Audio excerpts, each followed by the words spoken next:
My name is Laurie Vismara. I'm 29. Today's date is April 25th, 2008. The location is Sacramento, California.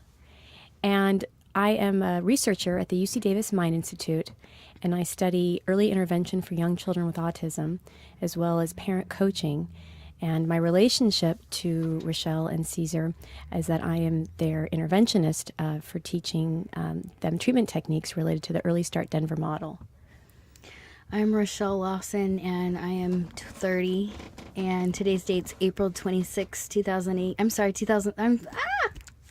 It's April 25th, 2008. The location is Sacramento, California, and my relationship to Dr. Vismara is she is our basic coach for Preston and early intervention Denver model. My name is Cesar Lawson. I'm 32 years old. Today's date is April 25th, 2008. The location is Sacramento, California. My relationship to Rashelle and Dr. Vismara is, I'm Rashelle's husband. Dr. Vismara is the intervention specialist for our son, Preston Lawson, who is autistic. So how did you end up at the Mind Institute, and why did you end up at the Mind Institute? Well, originally we had a daughter who was born 3 months premature, and after several months of getting her healthy and different specialists, visiting different specialists, and They followed her every 6 months just to make sure she didn't fall behind on anything, because she was so premature that they didn't know what was going to happen with her. So they just, every 6 months we went in and was testing to make sure she was right on track and everybody was doing what they were supposed to do with the specialists. And also they wanted to follow her because they hadn't done a lot of studies on Preemies. students. She was definitely kids that were that premature. She was a 1 pound, 12 ounce baby. Wow. Yeah. So, after getting her healthy, we found out Preston, our son, he's 2.5 now, was autistic. We found out, well, we kind of known about it. We knew something wasn't wrong. Yeah.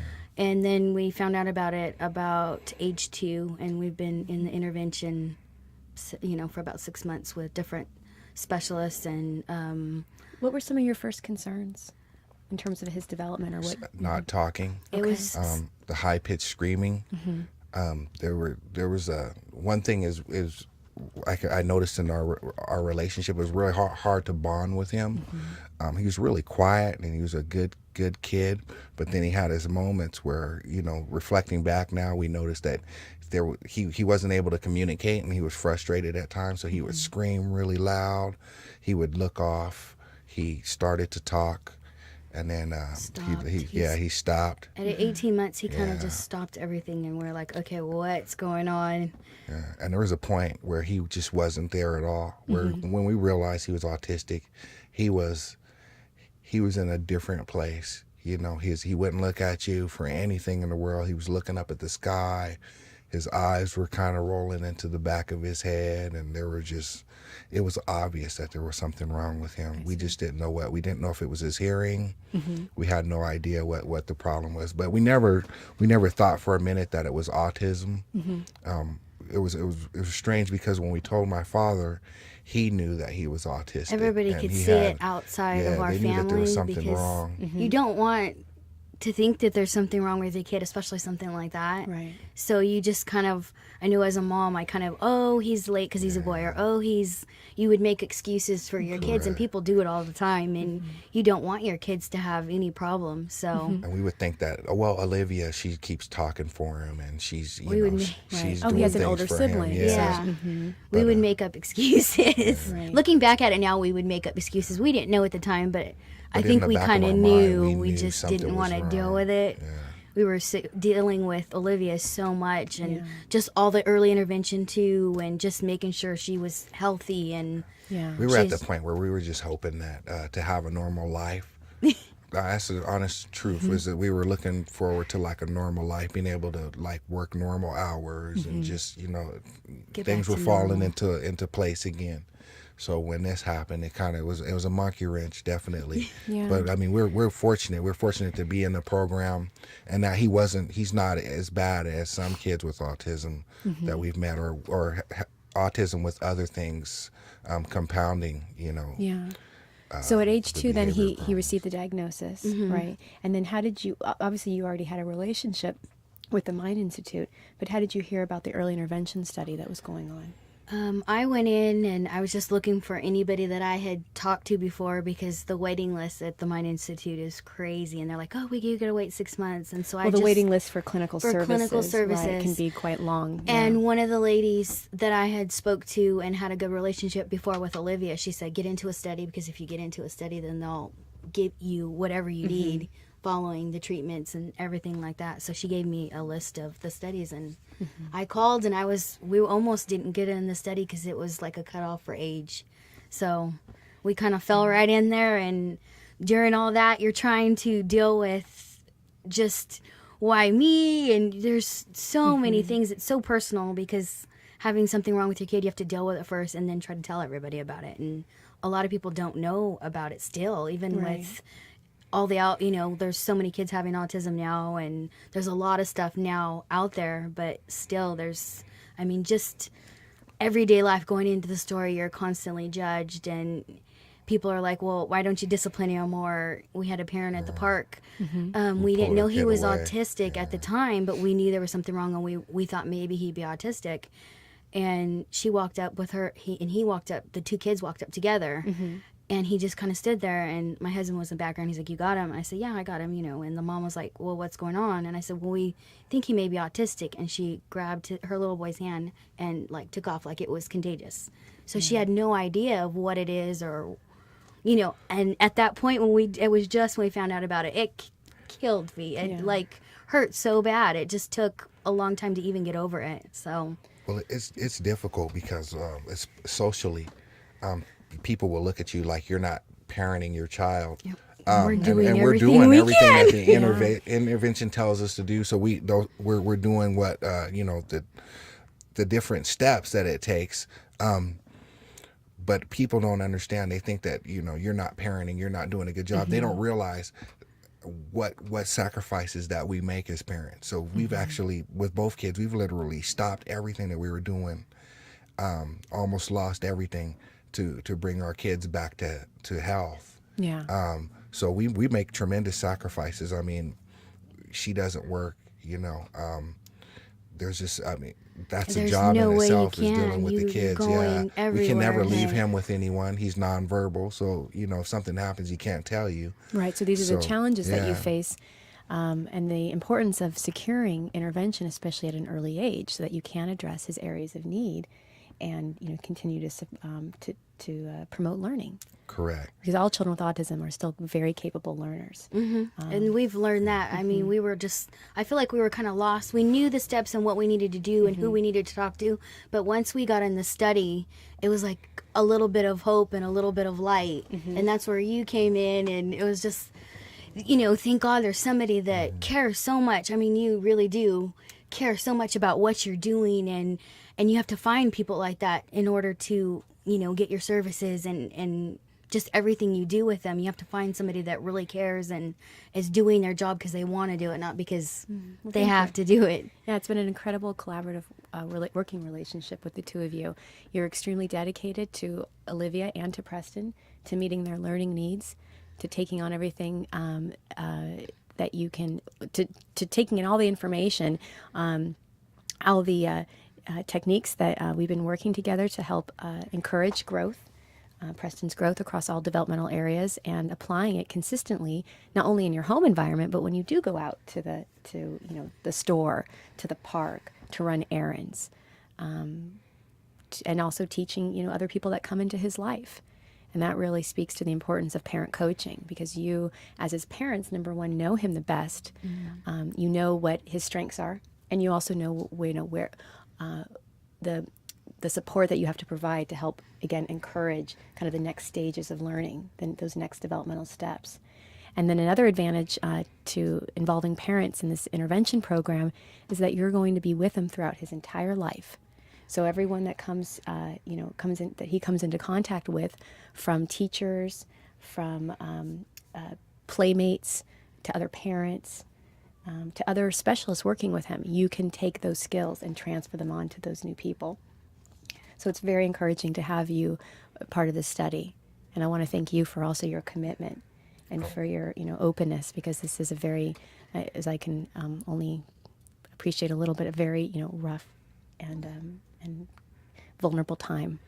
Well, one thing the study has done is it's given us an opportunity to kind of build a personal relationship with our child, whereas before you were trying to constantly reach him, and we kind of felt like he was constantly slipping away, and I never really had a closeness to him until we learned that he was autistic. Because when we found out that he was autistic, I would hug him more and hold him, and you have to force him to allow you to hug him, and you know what I mean, to normal things that a child they normally want, they wish for you to hug them and kiss them and play with them, whereas he doesn't care. He didn't care at the time. Yeah. It wasn't something that he needed or cared for that matter. But now we're able to sit down and actually build a relationship with him, to participate in his life. That's and kind of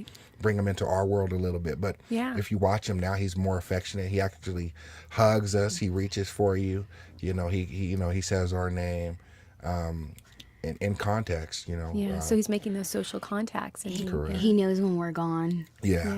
So that's the hardest thing as a parent, is to see your child and want to love them and kiss them and hug them, and they push you away.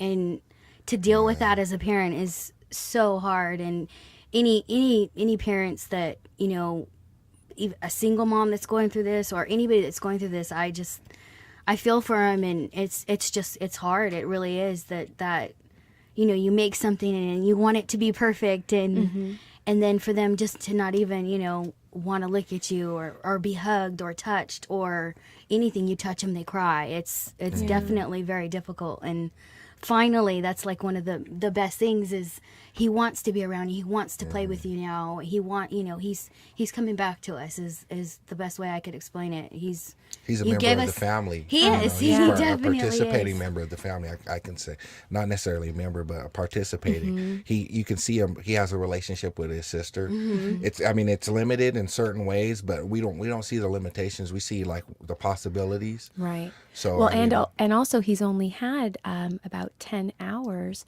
of direct therapy from our program. Obviously there's all the parent coaching that you're doing throughout, every all the routines that happen at home. But in terms of formal, direct coaching from us at the Mind Institute, it's only been 10 hours. So just think about how much progress he's made in this short amount of time, and how much more that's likely to also happen as a result, again, of that parent the parent component. And it's almost not like an intervention for us. Oh, good. It's almost like parenting classes for him. It is Oh, for okay. him. For us That's to how we teach us see how it. to parent him. Not necessarily like the changing or the being responsible, those aspects, but to the relationship building, or just being able to be a part of his life.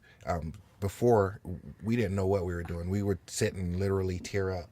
You would look at him, and he was just in Running his circles. own world. Yeah, the lights. He was staring at the lights, and he was a different kid. And now he's.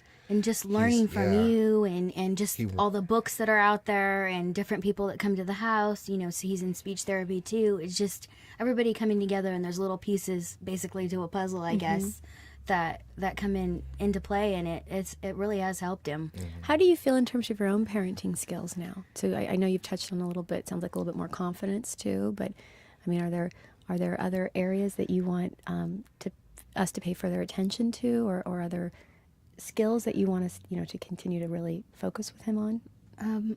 I think just every lesson, when there's something I have a question on, it's always the next lesson. So it kind of falls into play. And if you're willing to do the work, because it's not easy.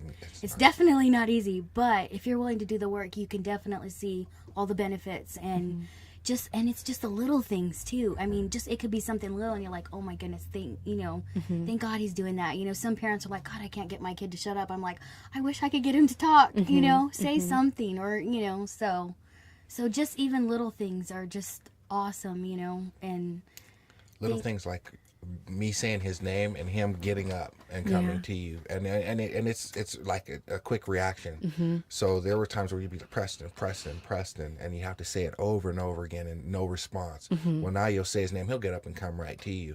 And for somebody whose child is they're normal, you don't think about that. But for us, I'm like, wow, that was like having a normal kid for 1 minute, or being in a normal relationship with your child. You for a forget split that he's second. But autistic. And I kind of forget too that he's autistic until I get around a group of kids, and it kind of more affects me because I notice, okay, he is really far behind, in some ways. In some ways. But then there's some stuff that he does. Yeah. That there's things that he can do with like remote controls that are He's amazing. technical. Since he was a little kid, Since he was little, there's he can certain turn things it that on. you can tell that he does a little bit better. But it's going to be an interesting road.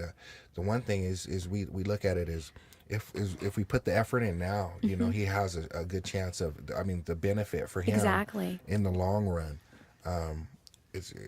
It looks like it. I mean, it could be a tremendous benefit to him as. Well, I completely agree. Yeah, and the research supports that. I mean, that's why there is a push for starting intervention not only at an early age, but immediately from that point of the diagnosis. And that's why it was. We're so pleased that you did take such an initiative and that you. You came to the Mind Institute, you looked at the different research studies, you contacted us, and that we could then begin the intervention program as soon as possible. Well, and I know there's help out there, and as parents, you just have to find it. You have to make 1 million calls a day. You have to find who's the right fit or who does what, and think, I think I have a little bit of a head just because I had to do that with Olivia, and so I knew who to call and how to start it, how to get services started and that kind of thing, and we've accomplished, I think, a lot in 6 months, and over time I just who knows, maybe he won't have that label, maybe we can break the cycle. You never know.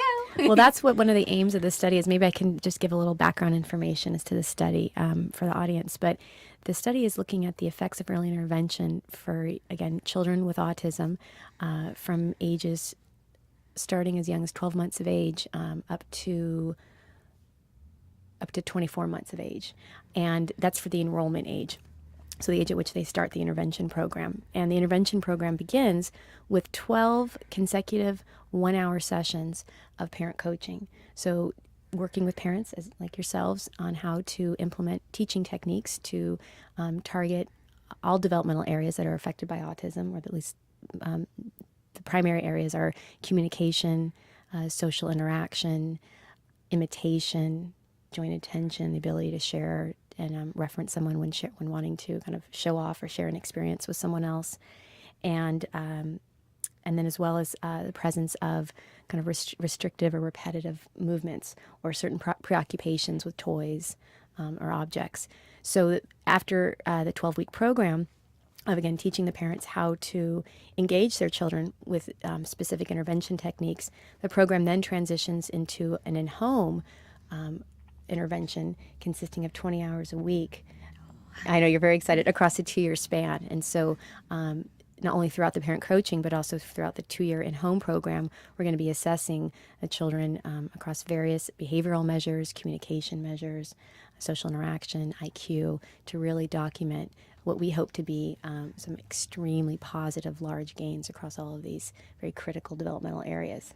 So again, because of your participation, you're allowing us to also see whether or not our intervention program is effective in that way, as you pointed out. And I just want to point out too, the services, I mean, you can say all you want, okay, he needs a 40-hour week or he needs a 20-hour week, but the services out there, they'll help you to some extent, but there's not enough people in those areas or specialists to where some services we're not getting very many hours, and I'll take what I can get, but you say 20 hours and that just like lights me up. I'm like, because we get 6 hours a month, and that's it, and that's all because the specialists are part-time and they are just overwhelmed right now with Right. different special needs kids. And so I think if we, the study works and shows that they definitely need it, we can. But one thing about the study is it gives us the tools Yeah. to continue Right, what you've right. been working on during the week. So what we're not receiving through outside services, we are able to Exactly. supplement at home. So that helps a lot. I It mean, does. he's going to take a lot from us, being a parent and him being familiar with us. So it allows us to build a bond to, kind of shape a relationship with him. Right. And then also to allow him to blossom a little bit. And he's a night and day child. I mean, it's a whole different experience. Can you being with describe him. that? What he was like before and what he's like now? He was always really quiet, well behaved. I mean, like people would love to babysit him because he would just sit in his sit. crib and that's it. He'd look But, around, daydream. Look around, be nice. I mean, he would let you. He never would allow you to hold him for very long. Once he was, able to get around, so he didn't like to be held. When she stayed, his mother stayed home with him a lot. So when she was gone, he would scream this high pitched scream, and I would hope that he would grow out of it. But he never really did. But he was always constantly he would constantly not look there. up. He really wasn't He there. couldn't focus on nothing. He'd be Yeah. in a corner just.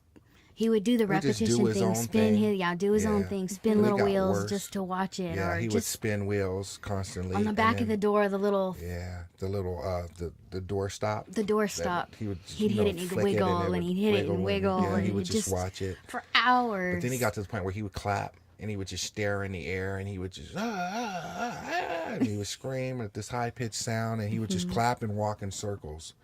Now- And then you would stop him, he'd start screaming. I mean, he would literally stim at night. He had these routines where he would get up at like 8 o'clock and he'd have to run around the house back and forth in circles for like 2 or 3 hours. You couldn't You touch stop him. him, he'd start screaming at the top of his lungs and you wouldn't know what to do. You couldn't hold him. Yeah. You couldn't comfort him, So it sounds like that in addition to these serious behavioral issues, there were also some really big problems with sleep, with his sleeping. sleep Oh, patterns. yeah. Still problems with sleep. Okay. But not as bad. Yeah. And we're able to work with him to where we can make him tired using the Throughout the tools day. and the intervention. You know what I Right. mean? Because you can sit him down and we actually know how to work with him.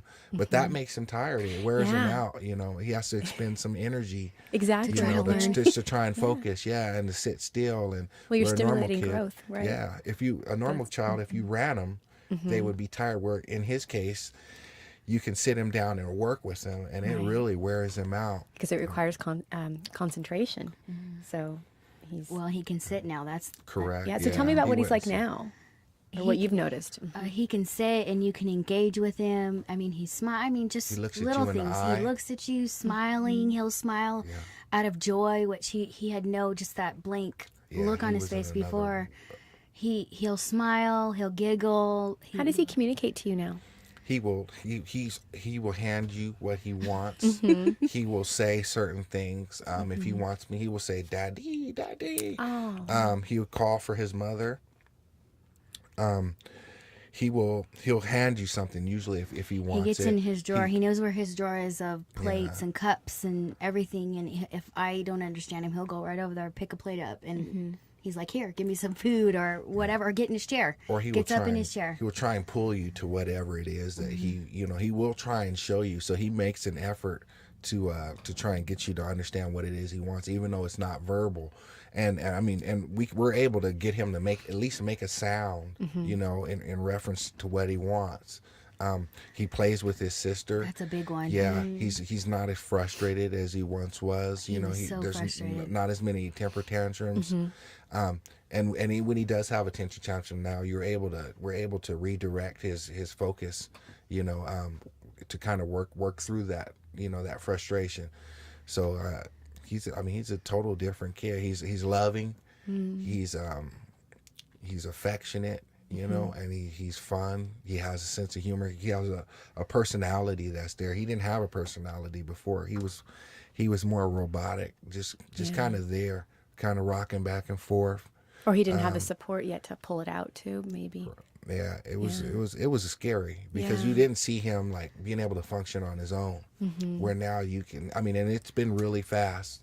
Like people who haven't seen him in a while, they're like, "Wow, he's night and day." You know, you can That's actually get him to amazing. follow instructions, and you can play with him. You know, and before he was just, you know, you were in the room with him while he did his own thing. Well, each week when Basically, you come back, I always am so amazed and delighted to see more and more progress. But I'm more pleased that you also are noticing big changes too. Definitely. Yeah. Has his sister Olivia, has she also enjoyed learning some of the techniques? Have you been able to kind of show We're her how trying to to do the intervention too? Yeah, we're trying to show her now, like, you know, give it to him and show him what it is. Try to get him to say what it is. Just little things, and she's, you know, she's actually taken on to it, and she just loves it. You know, And she's ball, 4, ball. right? Yeah. So She a just 4-year-old turned 4. also. She's definitely a working with it. jabberbox, so she can tell, you know, things around the room. You know, Preston, say ball.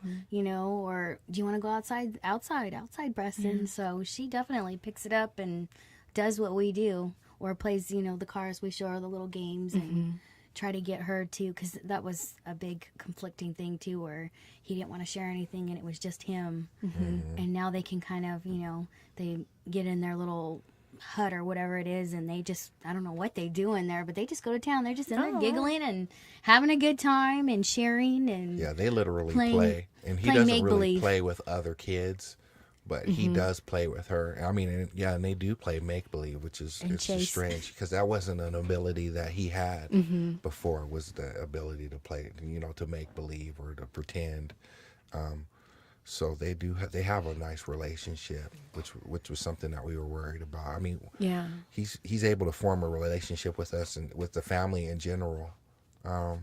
With his grandfather, I know that he gets excited when he comes when Preston comes up and he puts his arms up to have him pick him up, or he'll climb into his lap, which is something he didn't care about in any kind of social interaction before. I think he realizes you're there. Before Yeah. he didn't Yeah. know or care, or, you know, It didn't matter. It didn't before. matter, yeah.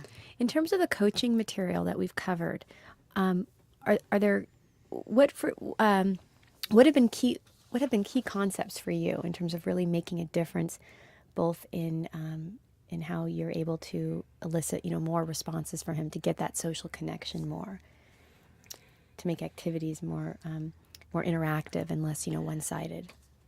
Just kind of just going off him, letting him think he's in control, but really he's not. He thinks he's playing, but he's learning, making it fun, you know, playing with the things he enjoys, just doing it a different way. And being able to control his environment too, to limit the distractions. That's one of the things that's important. Is Yeah, being able to definitely. pinpoint what the distractions are. Yeah. You know, the fact that before you even start the program, you observe him, where maybe we observed certain things about him, but we weren't observing what it is he liked the most, what he enjoys doing. So you learn a little bit more about who he is and what his likes and dislikes are. And that way you're able to, you know. And I think just every week, I can't wait to go, because I know that next week is on something that we definitely need to hit. And when we had to do an extra week, I think the program is just right on. You know, I think that probably molds to every kid, but for Preston, it's definitely right on where he is and what he's doing at the time. And if there's something that's coming up and we have a problem with, you know, we talk about it in the beginning of our session, and it eventually we work it out. So I think it's hard to pinpoint what key, because there's so many. I mean, every week is intense, but it's definitely learning and helping us. So there's the whole program, I think, is awesome. And the development, I mean, maybe you want to talk about the development too of it and how you came about getting in the program. Oh, with the parent coaching program? I came to the Mind Institute about 3 years ago, and one of my projects that I wanted to do, and the reason for coming to the Mind, was to build this parent coaching component to the intervention model that Dr. Rogers has developed. Dr. Rogers is one of the main developers of the Early Start Denver model, and has, you know, laid out all the teaching practices and principles for how therapists deliver the intervention techniques one-on-one with children. But there wasn't a parent coaching template on how to do it. And so we developed a pilot program and recruited families, again, of young children with autism, and worked with them, again, to kind of fine-tune our materials so that it would be user-friendly amongst parents and be applicable in, again, daily routines that happen at home or out in the environment. So we're very grateful to those families those first 10 families who went through the program with us and gave us incredible insight as to, as to what our material needed to just, again, make it meaningful and understandable across multiple environments. So anyway, with that program and with the parent coaching program, when Dr. Rogers received this grant to do this long-term early intervention study, we wanted to, again, begin with this parent coaching component for the reasons that you stated, Caesar, that it's really been helpful to understand from the beginning, what we're doing, what we're trying to, what skills we need to target, how to teach those skills to your child, how to promote them, not just, how to promote them over the course of his lifetime, not just for, 1 week in a clinic, but how to take that information and that knowledge and apply it at home so that he continues to learn. I think another plus is that as the in-home program begins for you guys, and as you see that the therapist coming to your home and working with them, you're not going to be in the dark. You're going to be watching alongside at times and say, I know exactly what what that therapist is trying to do. And, I see how successful he was. And you might also have input and comments for the therapist too. Like, you're seeing that the therapist is trying to have Preston vocalize to indicate his needs and wants. And you might have ideas as to, what objects or activities the therapist could do to get his motivation, right? To get his attention onto him so he can get more meaningful and functional responses.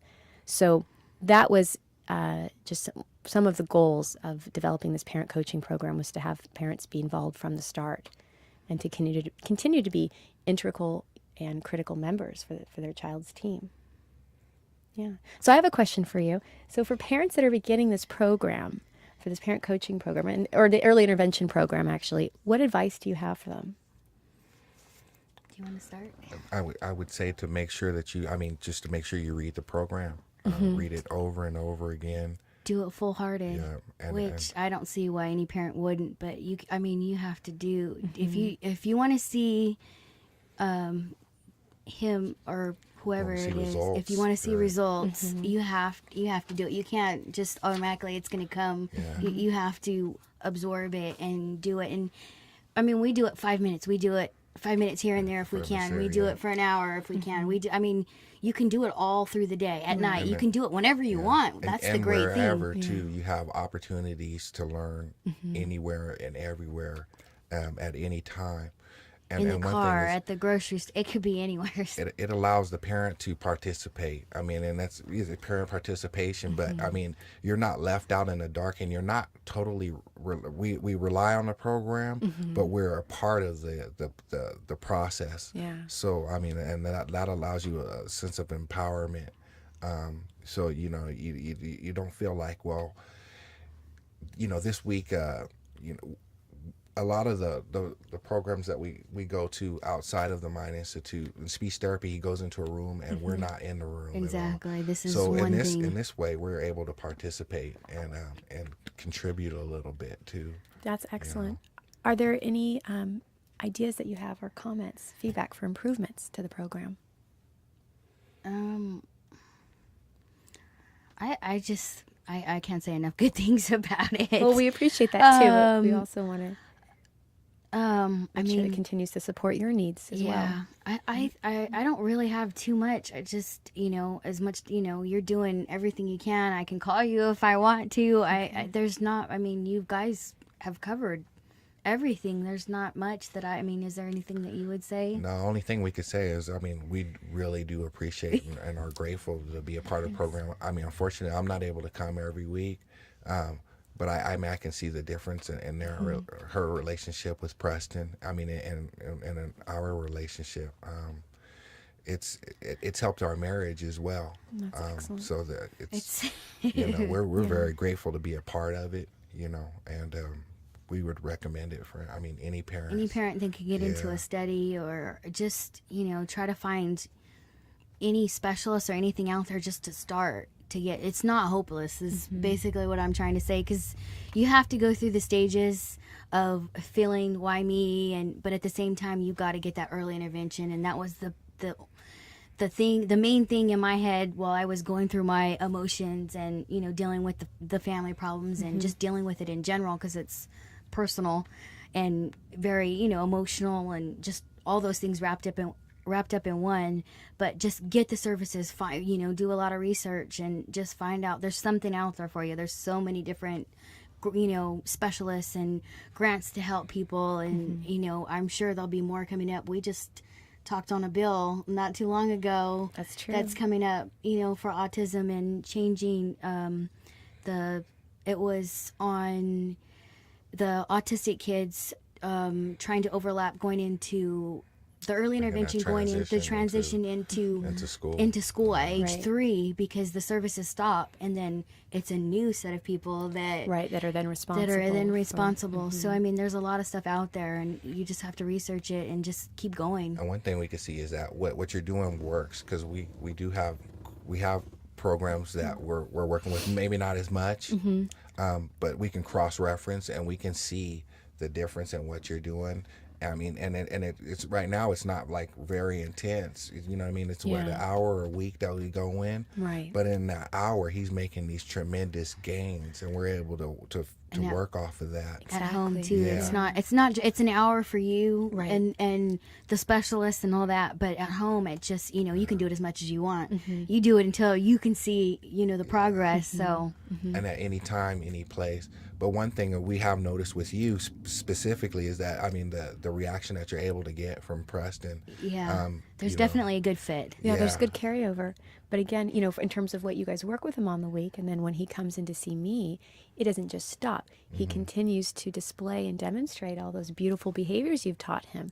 And that's what we're looking for. We're looking for him to learn these skills and to use them with multiple people in lots of different environments. And to be flexible with his behaviors too, to sometimes, show me something and then want to, request something and then want to play with something totally in a different way for the first time ever. So he's much more of an open, accessible child. Yeah. Do you have anything you would tell parents that like us? How to get through just a daily, just with all the problems and people, and what would be your advice, just what off the top of your head, since you're the doctor? Putting me on the spot, huh? Well, I can't speak as a parent of a child with autism, and I can only imagine all of the feelings that just the enormous amount of feelings that you've gone through, up to this point. But I think that the fact that you're so open to learning, that you have, again, allowed me to work so closely with you during this very emotional time, that you continue to say, teach me this. I want to learn about this. Or this was happening and I'm not satisfied. And I know I can do more. I know I can get more from Preston. That has truly made this a very enjoyable experience for me working with you. And also giving me, input too, like such as, I feel like the technique that you were talking about in terms of capturing his attention, I'm doing that, but I need more tools to how to maintain his engagement with me, for how to prolong his attention span so that I can continue to, teach more and more and cover more area. So I think the fact that we can work so closely, that it's a very respectful and, open communicative relationship makes it a valuable one. So for parents that are faced with their child receiving a recent diagnosis of autism, I would just encourage them as soon as they can to begin early intervention, because there is substantial research documenting the immediate and sustained improvements that can happen as a result of that type of participation. Well, and we're one. And you guys It are one. works. Yeah. And I look forward to this next transition of continuing your program in the home. So thank you. So there's just about 2 minutes left, but what are your hopes for Preston in the next few years? In the next few years, just getting into school and being quote unquote normal, whatever normal is. Is there any normal out there? Being able to speak. I Just mean, being able to yeah, I communicate guess with that's. words, I think yeah. that'll all come though. I think just getting him into a normal environment and getting him to lead a normal Socialize. kid life, play with kids, jump around, be in school with them and be able to interact with them. Find a value in social interaction with others, we don't want him to be isolated, to be alone. We want him to find a value in having a Everything he does. relationship with others. And that's I just don't want him to be isolated. I want him to get everything that he can out of life. Just to have an opportunity. I mean, to make the choice, at least. If you want to be alone and that's his choice, that's one thing, but to not even have the option just because we didn't do what we were supposed to do as parents. I think it's important for him to at least have the chance to. Yeah.